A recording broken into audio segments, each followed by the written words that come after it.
তেখেতসকলৰ মনৰ কথাখিনি জানিবৰ কাৰণে আৰু তেখেতসকলক অলপমান অনুপ্ৰেৰণা দিবৰ কাৰণে আজিৰ সভাখন অনুষ্ঠিত কৰা হৈছিল আৰু তেওঁলোকক অলপমান সম্মানো জনা হৈছে জিকা হাৰা গোটেইবিলাকক আমাৰ ব্লক কংগ্ৰেছ তিনিটাই লগ লাগি এইখন এৰেঞ্জমেণ্ট কৰিছে গতিকে তাত আমাকো মাতিছে আমি আহিছোঁ কংগ্ৰেছ চৰকাৰৰ যি পঞ্চায়ত নিৰ্বাচনত পৰাজয় স্বীকাৰ কৰিব লগা হ'ল তাৰ কাৰণে কিবা কংগ্ৰেছৰ কিবা আগুৱাই থকা বুলি ভাবে নেকি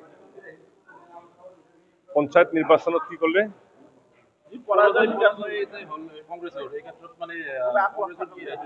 মোৰ বক্তৃতাত মই উনুকিয়াই দিছোঁ কথাটো যে মই গোটেই প্ৰদেশ কংগ্ৰেছৰ কথাটো মই কোৱা নাই মোৰ জিলাখনৰ কি ঘটনা হ'ল আমাৰ ইয়াত আৰম্ভ হোৱাৰ লগে লগে মই ডিষ্ট্ৰিক্ট প্ৰেচিডেণ্টক ফোন কৰিছিলোঁ যে ইলেকশ্যন আৰম্ভ হৈ গৈছে নমিনেশ্যন দি আছে আৰু প্ৰত্যেকটা পঞ্চায়তত আমাৰ মেম্বাৰো দিব পৰা নাই সংগঠনটো ক'ত আছে মই জিলা পৰিষদৰ আমাৰ জিলা কংগ্ৰেছৰ সভাপতি কংকন দাসক ফোন কৰিলোঁ যে আপুনি আহক ইয়াতে আমি গোটেই কংগ্ৰেছ পলাশবাৰীৰ সমষ্টিৰ কংগ্ৰেছী মানুহবিলাকে ছিনিয়ৰ মানুহবিলাকে আলোচনা কৰি আমি ক'ত ক'ত প্ৰাৰ্থী দিছে আমি সকলোৱে ভগাই মিলি কিনে চবত আমি ৰাওনা হ'ম তেওঁ মোক উত্তৰ দিলে যে মই ইয়াৰ পৰা যাব নোৱাৰিম মই ৰঙিয়াত আছোঁ গতিকে আপোনালোকে তাত ব্যৱস্থা কৰক মইতো প্ৰাক্তন বিধায়কে মই কোনো দায়িত্বত নাই কিন্তু মোৰ মিটিং এইবিলাকত মই যাওঁ তাৰপিছতে মই নিপেন ঠাকুৰক ফোন কৰিলোঁ মই আৰু আমাৰ প্ৰাৰ্থীবিলাককো মই ফোন কৰিলোঁ তোমালোকৰ এলেকাবিলাকত কেনেকুৱা কি হৈছে যদি আমি যাব লাগে আমাক পৰামৰ্শ দিবা আমি নিৰ্বাচনৰ কাৰণে যাম য'ত য'ত আমাক মাতিছে আমাৰ তাত গৈছোঁ আৰু সেই হিচাপে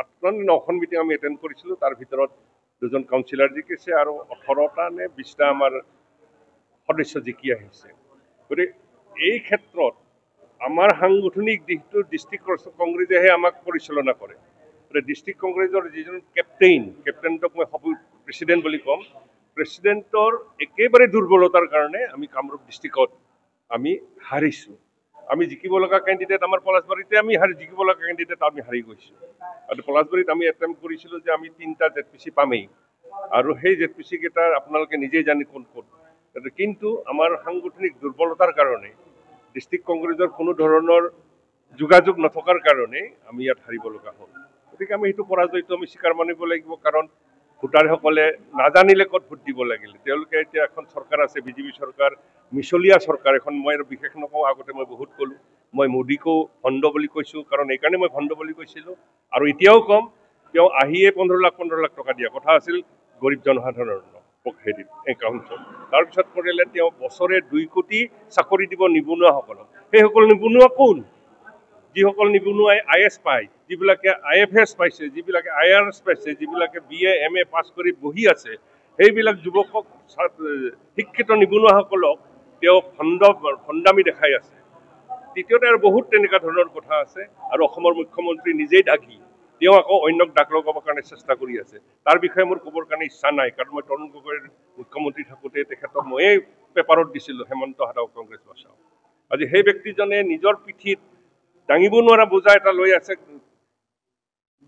ইলিগেল কামৰ তেওঁ নিজৰ ইলিগেল তেওঁ যি সংগঠনত আছিল সেইবিলাক তেওঁৰ কেছ চলি আছে আৰু অন্যক তেওঁ মিছাই তেওঁ আমাৰ যিটো আমাৰ কি কয় এইটো গৌৰৱ গগৈক তেওঁ এটা কেলেংকাৰীত ফচাবৰ কাৰণে চেষ্টা কৰি আছে গতিকে সেইবিলাক তাৰ মিছা প্ৰলোভন গতিকে আমি তেওঁৰ কথাটো নক'ম বুলি ভাবিছিলোঁ কিন্তু আপোনালোকে মাইক কেইটা আগুৱাই দিয়াৰ কাৰণে মই কথাখিনি কৈছোঁ গতিকে হেমন্ত বিশ্ব শৰ্মাৰ নেতৃত্বত যদি ইয়াত ইলেকশ্যন হয় ইয়াত কংগ্ৰেছ এনেই জিকি আহিব ইতিমধ্যে অসমৰ বিভিন্ন চুকে কোণে কংগ্ৰেছৰ এটা ঢৌ আহিছিলে পঞ্চায়ত নিৰ্বাচনত আমাৰ যোগাযোগ সূত্ৰ আৰু দলীয় কৰ্মী দলীয় জিলা কংগ্ৰেছৰ বিষয়ববীয়াসকলৰ দুৰ্বলতাৰ কাৰণে আমি পঞ্চায়ত নিৰ্বাচনত আমি হাৰ মানিব লগা হৈছে আৰু ৰাজ্যৰ হাৰ্দিক আমি মানি লৈছোঁ কিন্তু অহা বিধানসভা নিৰ্বাচনত কেন্দ্ৰীয় চৰকাৰত কি ঘটি আছে আপোনালোকে আমাতকৈ বেছি ভালকৈ জানে আৰু সেইটো ৰাইজৰ মাজত পৰিব মোদীৰ বিৰুদ্ধে মোদীৰ যে মিছা কথা কৈ আম্বানী আদানীৰ পক্ষত থিয় হৈ যাৰ কেছ চলি আছে আদানীৰ সেইবিলাকৰ পক্ষত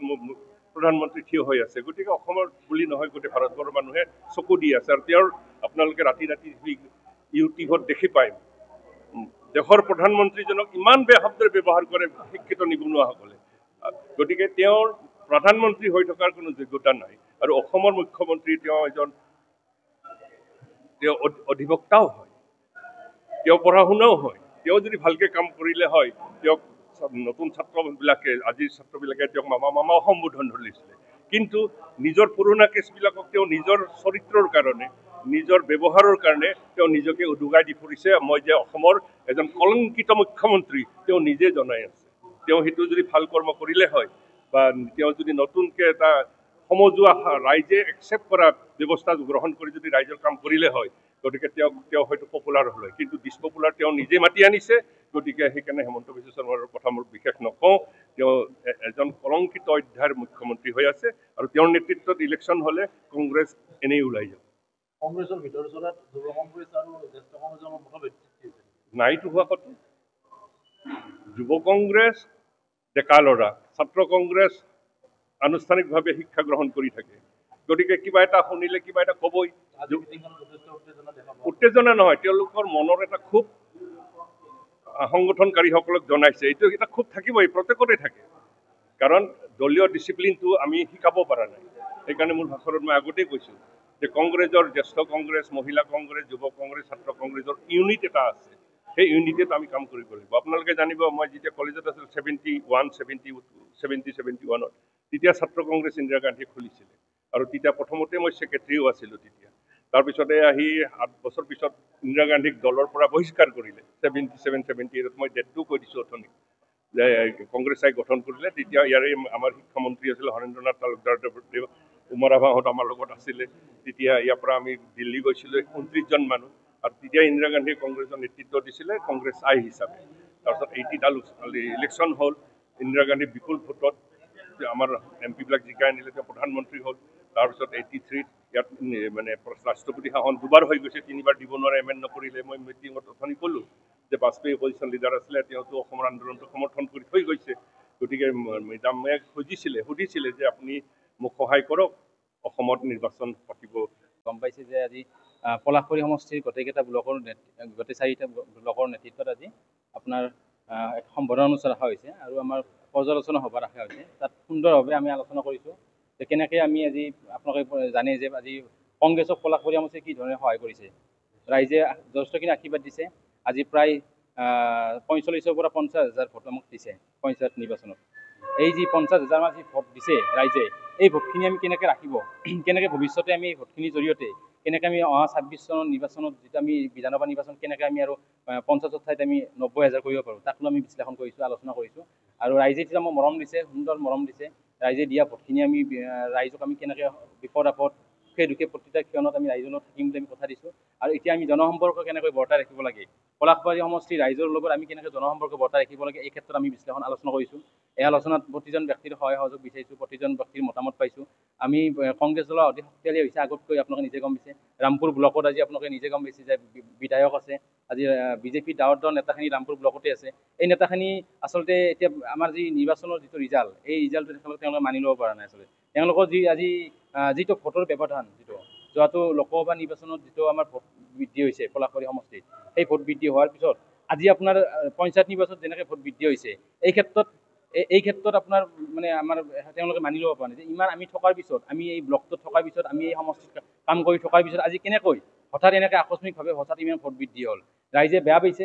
ৰাইজে বিজেপিৰ যিটো কৰ্মকাণ্ড, তেওঁলোকে যিটো বিভিন্ন ধৰণৰ মানে ভাতৃত্বক যিটো ঠিকা দিয়া মাটিৰ বিষয়ক লৈ তেওঁলোকে লগা বিজেপি নেতাসকল লাগি আছে। এই ক্ষেত্ৰত ৰাইজে মানে অকণমান সন্তুষ্ট নহয়। তেনেস্থলত আমাক ৰাইজে ভোট দিছে। আৰু ৰাইজৰ লগত আমি কেনেকৈ জনসম্পৰ্ক বৰ্তাই ৰাখিব লাগে আজি সভাত আলোচনা হয়। এই সভাৰ জৰিয়তে আমি অনাগত দিনবিলাকত 2026 চনত আমাৰ যিসকল প্ৰাৰ্থী আছে, এই প্ৰাৰ্থীসকলক কাম কৰাৰ কাৰণে সভাই নিৰ্দেশ দিছে। এই প্ৰাৰ্থীসকলৰ জৰিয়তে আমি কেনেকৈ আমি ভোটটো বৃদ্ধি কৰি আমি কেনেকৈ বিধানসভাত জয়লাভ কৰিব পাৰোঁ আৰু পলাশবাৰী সমষ্টিত কংগ্ৰেছৰ জয়যাত্ৰা আমি অব্যাহত ৰাখিব পাৰোঁ, এই ক্ষেত্ৰত বিশেষভাৱে আলোচনা হয়। ভাষণৰ মাজত খুব আৱেগিক হোৱা দেখা পালোঁ আপোনাৰ নেতৃত্বৰ কিবা নাই নাই নেতৃত্বৰ বিষয় নহয়, এইটো আচলতে আমাৰ পৰিয়ালৰ বিষয়। এইটো আমাৰ পৰিয়ালৰ বিষয়, যিহেতু পৰিয়ালৰ মাজত আলোচনা হৈছে, পৰিয়ালৰ মাজত আজি আলোচনা কৰিছোঁ, কালি আমাৰ ঠিকো হ'ব। এই বিষয়ত আমি মানে ভৱিষ্যতে এইবিলাক কাম কৰিম, আমি একেলগে ঐক্যবদ্ধ কাম কৰিম। ঠিক আছে, ধন্যবাদ।